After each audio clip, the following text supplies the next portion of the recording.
Coba keluar gedung gereja, diinjak kakinya. Kamu, nggak tahu kamu ya? Ya banyak orang Kristen kan kalau di gedung gereja itu, aduh kayak malaikat. Kalau udah keluar gedung gereja, aduh ketahuan itu. Jadi hati-hati gitu ya. Oke, yang ketiga itu tarikan abaduya, yaitu jalan yang kekal atau hidup yang kekal. Ya, jadi tarikan abaduya itu artinya bahwa Yesus bukan hanya sekedar membuka jalan untuk kita, Yesus bukan hanya membenarkan kita, tetapi Yesus menjamin hidup kita. Kematian bagi kita hanya peralihan dari sesuatu yang sementara kepada kehidupan yang kekal. Hanya Yesus yang mengatakan, akulah kebangkitan dan hidup. Suatu ketika ada orang Batak murtad hanya karena mau kawin, ya, banyak sekarang ini hanya karena mau kawin dia murtad tinggalkan Yesus. Jadi waktu dia diinjili, ketemu dengan supir taksi, kalau kita, oh ya katanya, tahukah bahwa Yesus lahir untuk manusia? Oh, pemimpin saya juga lahir untuk manusia. Tapi Yesus bukan hanya lahir, dia mati untuk manusia. Oh, pemimpin saya juga membunuh manusia, kata dia. Oh, karena sejarah membuktikan. Tapi dia bukan hanya sekedar mati, katanya. Dia bangkit hidup kembali. Apa jawaban si murtad? Bah, sampai sekarang Yesus pun tak bangkit pemimpin saya pun tak bangkit dari orang mati, kata dia. Kemudian gelisah, besok mau menikah soalnya dia. Karena besok mau menikah ini kata Yesus yang bangkit ini penasaran. Memang dalam Al-Quran disebut Yesus itu bangkit, lahir, mati, bangkit, naik ke surga. Sehingga dia penasaran terus, besok mau kawin. Nah, besok mau kawin di penghulu kan 2 kalimat syahadat itu wajib kalau pernikahan. Jadi karena dia teringat Yesus yang bangkit ini, waktu dia mau mengucapkan asyhadu alla ilaha illallah itu grogi dan dia lupa kata-kata itu. Sehingga perempuannya dulu yang mengajarkan. Begini bang katanya, asyhadu alla ilaha illallah wa asyhadu anna dan seterusnya. Oke. Udah itu grogi betul dia. Teringat terus Yesus yang bangkit ini. Kalau sendiri orang Batak kalau sudah ditekan terus ya dengan perempuan, akhirnya keluarlah Batak aslinya ya. Jadi waktu dia ditekan, ayolah bang, sedikit lagi lah bang, ayolah bang, kamu boleh bang, katanya. Dia cuma akhirnya saking keselnya, karena malu juga, akhirnya, sudah tak kawin tak apalah, kata dia. Balik lagi. Ya, jadi Yesus bukan hanya membuka jalan, bukan hanya sekedar membenarkan kita, tetapi dia menghidupkan kita. Sehingga kita ini hidup yang benar-benar hidup. Bukan seperti iklan Mile kan, bikin hidup lebih bahaya. Ya kan?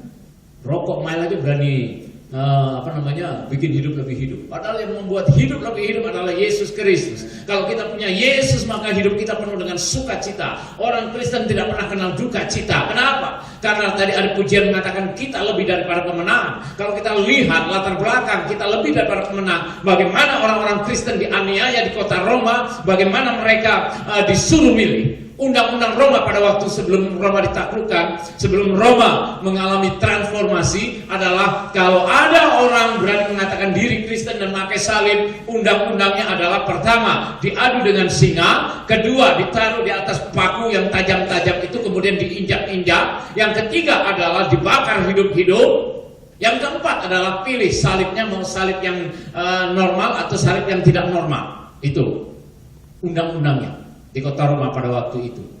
Betapa beratnya mereka ini. Sehingga Paulus memberitahu kepada jemaat Roma, kita lebih daripada pemenang, katanya. Mengapa kita lebih daripada pemenang? Orang yang menang adalah orang yang suka cita. Lihat orang main bola kemarin antara Prancis dengan Ghana kemarin. Ghana kalah, sedih. Tapi Prancis menang, bersorak-sorak. Dan kita lebih daripada pemenang. Nanti kalau Prancis kalah pun dia sedih. Kemenangannya hanya kemenangan sementara, tapi kemenangan kita dalam Yesus adalah kemenangan yang kekal. Karena Yesus mengatakan memiliki hidup yang kekal. Inilah arti kata tarikan abaduya. Sehingga kalau saya mau simpulkan, ya, karena kita ini sudah menemukan jalan, kita ini sudah dibenarkan, dan kita sudah diberikan hidup yang sebenarnya, makanya kita tidak perlu tanya jalan, itu yang pertama. Yang kedua, tetap di jalan Tuhan, artinya tetap mengikuti apa yang firman Tuhan katakan. Jangan hidup pakai aturan sendiri. Karena banyak orang Kristen itu cukup puas kalau dia sudah menjadi anggota gereja. Makanya ada 3 jenis Kristen. Pertama, Kristen tradisi. Nah, Kristen tradisi ini hanya beribadah dan beribadah, mendengar, memberikan persembahan, memberikan perpuluhan, tetapi dirinya, hidupnya tidak pernah dipersembahkan untuk Tuhan. Itu pun menjadi sia-sia. Itu yang namanya Kristen tradisi. Kemudian yang kedua adalah Kristen ambisi. Kristen ambisi ini hanya mau berkat, bangun tidur, buka mata, Tuhan berkati saya, Tuhan berkati saya. Tetapi hidupnya tidak pernah mau menjadi berkat. Itu yang namanya Kristen ambisi. Dan yang ketiga adalah Kristen sejati. Nah, Kristen sejati inilah yang siap membayar harga. Percaya Yesus nggak perlu bayar. Ibadah sama Yesus nggak perlu bayar. Tetapi mengiring Yesus, berjalan bersama Yesus, ada harga yang mesti kita bayar. Amin. Ya, saya dikepung Patra pernah mau diculik, ya, tapi kita tetap sukacita. Kenapa? Karena mati besok, mati hari ini tetap sama. Kita memiliki hidup yang kekal. Yesus sudah menjamin itu. Karena itu kita harus tetap di jalurnya Tuhan. Kereta api kalau dia salah jalur, kecelakaan terjadi. Begitu juga dengan hidup kita. Kalau hidup kita tidak di jalurnya Tuhan, betul-betul tidak ikut aturannya Tuhan, maka kita pun akan tergelincir, kita pun akan jatuh. Dan yang terakhir, yang ketiga adalah minta pimpinan di jalannya setiap saat. Karena jalan Tuhan berdasarkan Mazmur 16 ayat yang ke-11 dan Mazmur 23 ayat yang ketiga. Kemudian Mazmur 139 ayat yang ke-24, bahwa jalan Tuhan itu adalah bukan jalan yang salah. Jalan Tuhan itu adalah jalan yang menyenangkan. Jalan Tuhan itu adalah jalan yang akan membawa kita kepada sesuatu yang tidak dapat kita bayangkan. Itu yang luar biasa. Ini diceritakan dalam ini. Bahkan Nabi Yeremia pun juga yang mengatakan fi siratul mustaqim la yasurun fiha, artinya bahwa dalam siratul mustaqim, yaitu jalan yang lurus yang Tuhan berikan itu, tidak ada batu sandungan. Jadi jalan yang mulus. Amin. Jalan tol aja masih bergelombang, tapi jalannya Tuhan itu luar biasa. Kalau kita ikut jalannya Tuhan itu, kita akan menemukan sukacita. Walaupun sekarang kita dalam kesesakan, walaupun mungkin ada masalah, ada pergumulan, ya kelihatannya kok pangkat saya nggak naik-naik, mau cari jalur cepat. Saya ada seorang teman polisi, pangkat dia kombes. Teman sementara yang junior dia sudah pecah jadi bintang, tapi dia rileks saja. Sudah berkali-kali dia tawarkan, kata dia, untuk apa? Saya dapat bintang pun nanti mati pun juga lebih baik saya punya bintang yang banyak gitu, ya kan? Bintang yang banyak itu kan Tuhan kita yang menciptakan.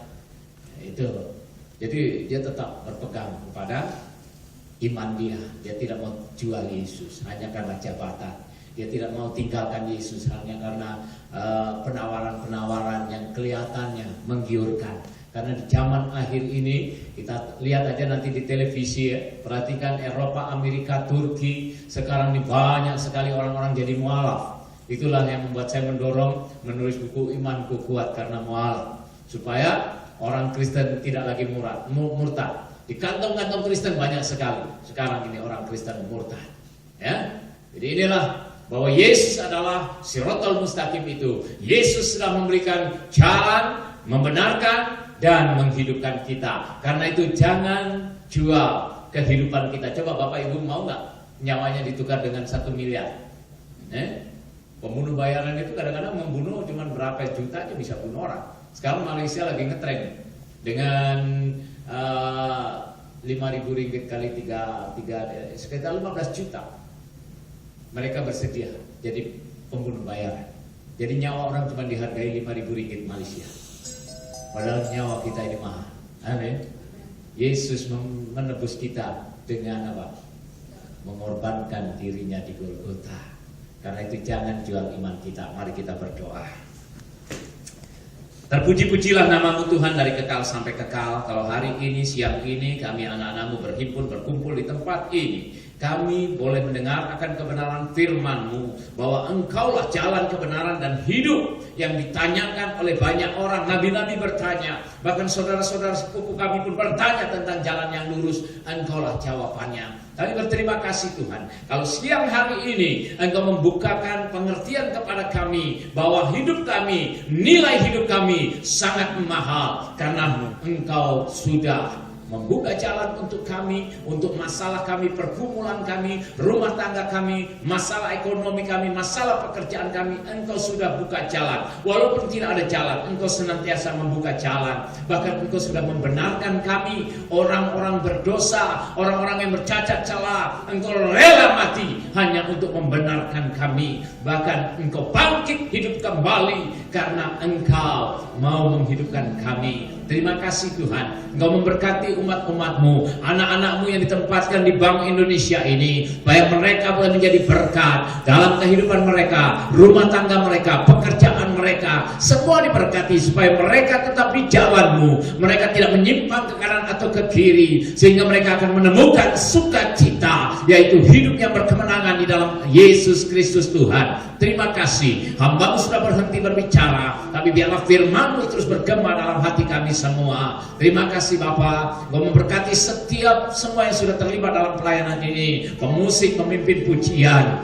bahkan Tuhan berkati Pak Robert juga dan teman-teman yang lain. Tuhan berkati. Terima kasih Tuhan. Saat ini kami sangat bersuka cita menyerahkan bangsa negara kami semua ke dalam tangan-Mu. Situasi, kondisi, keadaan bangsa ini, supaya Tuhan terus yang melihat bangsa ini, karena bangsa ini ada dalam nubuatan-Mu dalam Yesaya 42 ayat yang ke-10, supaya bangsa ini memuliakan nama Tuhan, supaya bangsa Indonesia boleh dibebaskan dari kemiskinan, dibebaskan dari kebodohan. Karena itu mari Bapa, lawat negeri ini, pemimpin yang tertinggi sampai yang terendah sekalipun Tuhan berkati. Syukur kepadamu Bapa. Mari para umat-umat Tuhan, kita akan mengakhiri akan pertemuan kita. Saya jemput semua bangkit berdiri.